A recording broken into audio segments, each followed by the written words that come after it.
फलटण नगर परिषदेची निवडणूक सध्या सुरू आहे. एक व्यापारी म्हणून फलटण शहरामध्ये त्याला कोणत्या समस्या जाणवतात? रोडच्या समस्या जाणवतात. धूळ वगैरे खूप आहे. दोन नाईक निंबाळकर आमने सामने आहेत, काय वाटते तुम्हाला?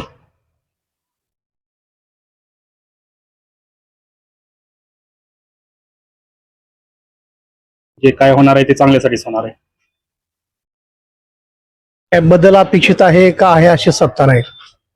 बदल अपेक्षित आहे की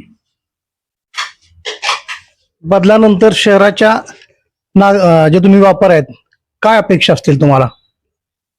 स्वच्छ आणि सुंदर फलटण हवा आहे. बारामती सारखं फलटण हवा आहे. निंबाळकर उजव्या आणि कोणते डावे वाटतायत? डावे उजवे नाही, दोन्ही एकच वाटतात. दोन्ही एकच वाटतायत.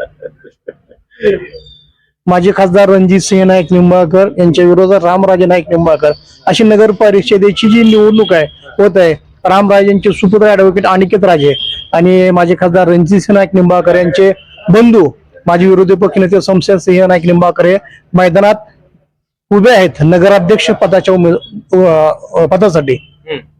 काय वाटतंय?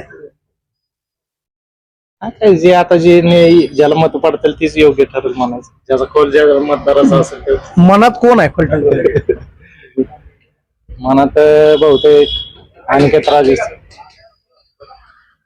लोकांच्या मनात अनिकेत राजे आहेत असं या ठिकाणी यांचं म्हणणं आहे. मध्ये बारामती सारखं मॉडेल करावं. बारामतीमध्ये ज्या सुविधा दिल्या जातात सगळ्या सर्वसामान्य लोकांना, तशा टाईपचं मॉडेल फलटण मध्ये व्हावं. पिण्यासाठी चांगलं पाणी, चांगले रस्ते, चांगल्या शाळा, चांगल्या कंपन्या, आर्थिक कारभार चांगला इथला व्हावा. अशा चांगल्या गोष्टी लवकरात लवकर फलटण मध्ये व्हाव्या.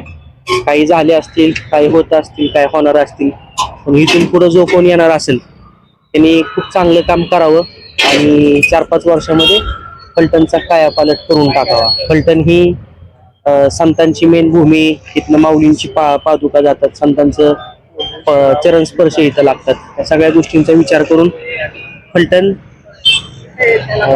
राज्यात देशात कसं एक नंबर होईल त्यासाठी प्रयत्न करावा. सध्या या ठिकाणी रामराजे विरुद्ध रणजित सिंह नाईक निंबाळकर यांची लढत होते. याच्यामध्ये पाहिलं गेलं तर दोन्ही हे सईबाई निंबाळकर यांच्याच घरातले, तसं पाहिलं म्हणता येईल तर वंशज आहेत. तर ज्या स्वराज्याला घेऊन शिवाजी महाराजांनी, संभाजी महाराजांनी, जिजाऊ मासाहेबांनी जे सोन्याचा नांगर फिरवून जे रयतेचं राज्य आणलं, तशा टाईपचं त्या दोन्ही निंबाळकरांनी इथं काम करावं. काहींनी केलं असेल, काही करत असतील, पण जो कोणी आता येणार असेल परिवर्तन होईल सारखं. परिवर्तनचं थोडस मुश्किल वाटतं, म्हणजे 50-50% चान्सेस वाटतात. तर बघू आता येणारा निवडणुकीच्या. तुमच्या मनात कोण?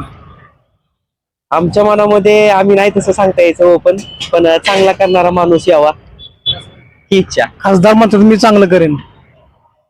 खासदार आले तरी चांगलेच आहेत, रामराजे आले तरी चांगलेच आहेत, दोन्ही कुणी आलं तरी चांगलेच आहे. दोघांनी मिळून जो कोणी येईल इथं तर त्यांनी चांगलं करावं आणि हार जीत पराभव मनात न ठेवता जो हरलेला असेल त्यांनी जिंकलेल्याच्या मागे पण उभं राहावं. मग ते दोन्हीतला कुणी का हराना.